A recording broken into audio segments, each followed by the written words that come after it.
অন্তর্বর্তীকালীন সরকারের সাবেক উপদেষ্টা আসিফ নজরুল এবং তার পিএস শামসুদ্দিন মাসুম এর দুর্নীতির অনুসন্ধান চেয়ে দুর্নীতি দমন কমিশনের চেয়ারম্যান এবং কমিশনার অনুসন্ধান বরাবর একটি আবেদন করেছি।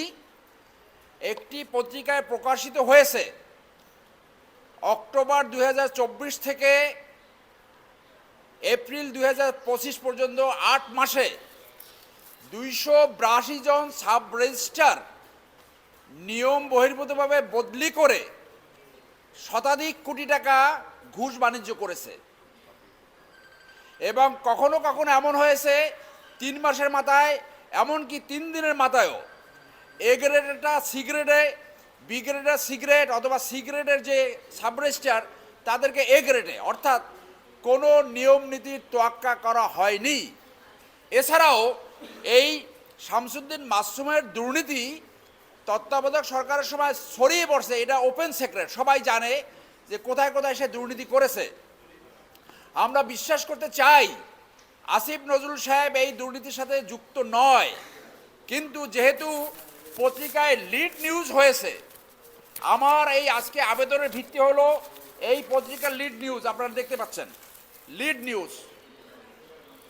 এই লিড নিউজে যেহেতু তার নাম আসছে, আমি আশা করব উনি একজন শিক্ষক মানুষ, উনি এই অনুসন্ধান ফেস করে উনি জাতির সামনে দেখাবেন উনি কোনো দুর্নীতি করেননি। এবং তার এই ঘটনা আমাদেরকে স্মরণ করিয়ে দেয় 2001 সালের যে কেয়ারটেকার গভর্নমেন্ট আসছিল, সেই সময় একজন বিচারক একজন অ্যাডভাইজার ছিলেন। সেই বিচারকের জামাই এবং ছেলে এক রাত্রে 100 সাব রেজিস্ট্রার পোস্টিং করে বিভিন্ন জায়গায় ট্রান্সফার করে 100 কোটি টাকার দুর্নীতি করেছিল। সেইটা সেই সময় তদন্ত আসছিল। যে পরিবর্তনের আকাঙ্ক্ষায় 5ই আগস্ট সংগঠিত হয়েছে, একজন তত্ত্বাবধায়ক সরকারের অ্যাডভাইজারের বিরুদ্ধে যদি এই অভিযোগ আসে, এটা জনস্বার্থে দেশের স্বার্থে এটা অবশ্যই অনুসন্ধানের মাধ্যমে নিষ্পত্তি করতে হবে। সেই জন্য আমরা আজকে এই আবেদনটা করেছি। আশা করি দুর্নীতি দমন কমিশনের চেয়ারম্যান এবং নতুন কমিশন যখন আসবে, তারা অতি গুরুত্বের সাথে এই বিষয়টি অনুসন্ধান করবে এবং আইনগত ব্যবস্থা গ্রহণ করবে।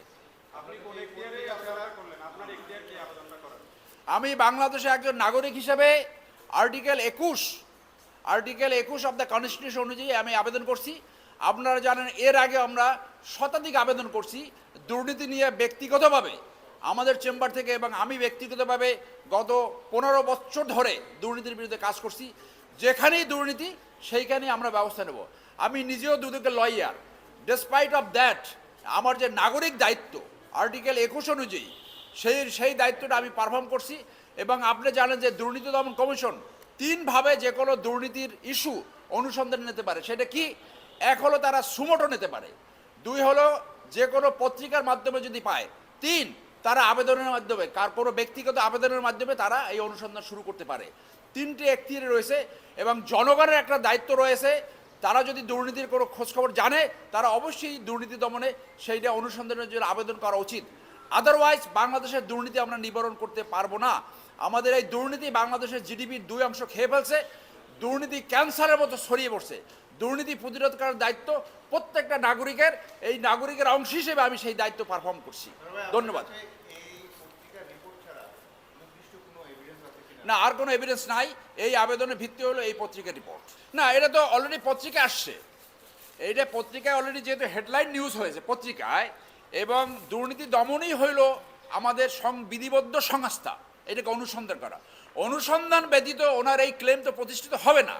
যেহেতু পত্রিকায় লিড নিউজ হয়েছে এবং এইটা মিডিয়া ট্রায়ালের ব্যাপার না, এটা জনগণের রাইট টু নো, জনগণের জানার অধিকার। এবং মিডিয়া ট্রায়াল ওনাকে তো আমি নিজেই বললাম যে আমি বিশ্বাস করি উনি হয়তো এই দুর্নীতির সাথে জড়িত না, কিন্তু সেইটা ক্লিয়ার হবে কিভাবে? একমাত্র দুর্নীতি দমন কমিশনের অনুসন্ধান শেষে আমরা উনি ক্লেম করতে পারবে উনি এই দুর্নীতির সাথে জড়িত কিনা।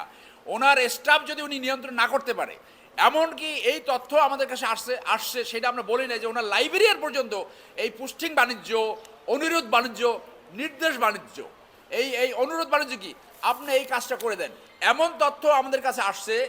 এই যে শামসুদ্দিন মাসুম, সে দুর্নীতি দমনের একজন অফিসারকে একটা রিকোয়েস্ট করেছে, সেই রিকোয়েস্ট সে রাখে নাই বইলা তাকে সেখান থেকে বদলি করে দিছে।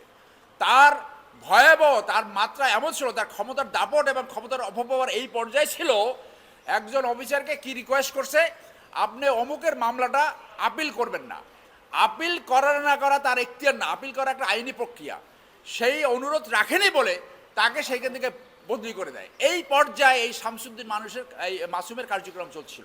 অতএব আমাদের এইখানে আমি মনে করি দুদকের এইখানে অবশ্যই এইটা অনুসন্ধান করে তারপরে এই অভিযোগ নিষ্পত্তি করতে হবে। এইটা কনফ্লিক্ট অফ ইন্টারেস্ট নয়, কারণ আমি শুধু দুদকের যে আসামি তাদের পক্ষের আইনজীবী হতে পারবো না, বরং এইটা দুদককে আরও এনহ্যান্স করা, আরও অগমেন্ট করা। আমার এই কার্যক্রম দুদকের অনুসন্ধান, দুদকের দুর্নীতি দমন নিরোধ যে প্রক্রিয়া, সেই প্রক্রিয়াকে আরও সহায়তা করবে। ধন্যবাদ।